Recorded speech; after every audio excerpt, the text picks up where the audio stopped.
सोचिए, दिन के उजाले में 17 सन्यासियों को गाड़ियों से घसीटकर भीड़ के हवाले कर दिया जाए, पीट पीट कर मारा जाए और जिंदा जला दिया जाए। हजारों लोग देख रहे हो, लेकिन 44 साल बाद भी एक भी दोषी को सजा ना मिले। ये कोई फिल्म की कहानी नहीं, कोलकाता के इतिहास का एक काला सच है, जिसे हम बिजोन सेतु मैसेकर के नाम से भी जानते हैं। नमस्कार, मैं मोक्षी जैन और आप देख रहे हैं द नैरेटिव।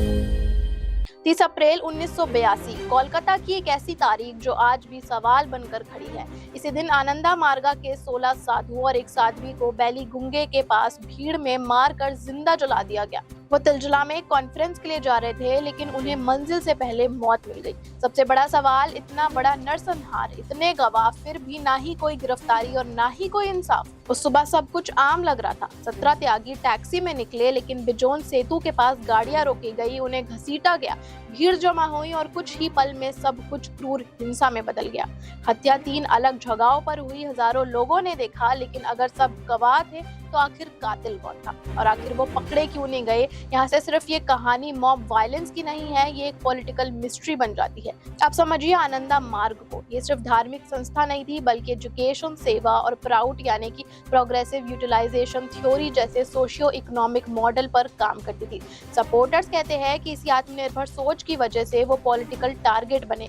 यहाँ आता है सीपीआईएम एंगल, जहाँ लेफ्ट रूल के दौरान कैडर वायलेंस और ऑपोजिशन सप्रेशन के आरोप लगते हैं। सपोर्टर्स का कहना था कि आनंदा मार्गा कम्युनिस्ट पॉलिटिक्स को चैलेंज करती थी। 1967 पुरुलिया अटैक, कूच बिहार इंसिडेंट्स और बाद के अटैक्स का भी जिक्र होता था, इसलिए कई लोग कहते हैं बिजोन सेतु स्पॉन्टेनियस मॉब फ्योरी नहीं बल्कि सियासी दुश्मनी का नतीजा था। Retired IAS officer Sher Singh ने भी पेटिशन में संकेत दिए थे कि लैंड डिस्प्यूट और कम्युनिस्ट डोमिनेंस एक फैक्टर हो सकता था। उनका दावा था कि सच को दबाया गया है। इसलिए सीपीआईएम पर सवाल उठते हैं, अगर स्टेट न्यूट्रल थी तो दशकों तक न्याय क्यों नहीं मिला? नेशनल ह्यूमन राइट काउंसिल ने देखा, रिमाइंडर्स दिए, लेकिन प्रोग्रेस कहाँ थी? और उस समय के चीफ मिनिस्टर ज्योति बासु का वो कंट्रोवर्शियल बयान, what can be done such things do happen, यानी कि क्या किया जा सकता है, ऐसी चीजें हो जाती है।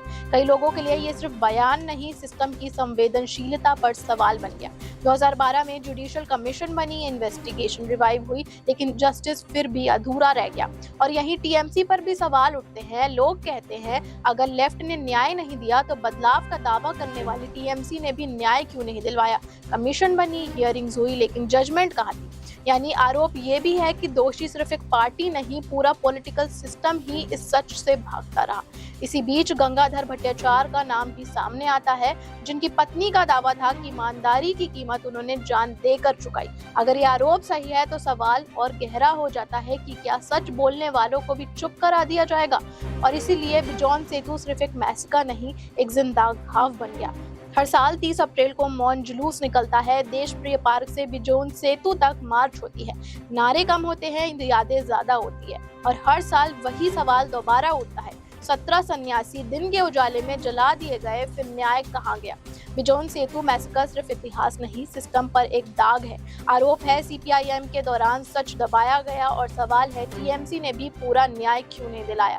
पार्टीज बदली लेकिन इंसाफ नहीं बदला। तो क्या ये पॉलिटिकल एलिमिनेशन था, मॉब पैनिक था, या एक ऐसा सच जिसे कभी सामने आने ही नहीं दिया गया? आपको क्या लगता है, बिजोन सेतु मैसेकर का सच कभी सामने आ भी पाएगा या नहीं? कमेंट करके अपनी राय जरूर बताइएगा।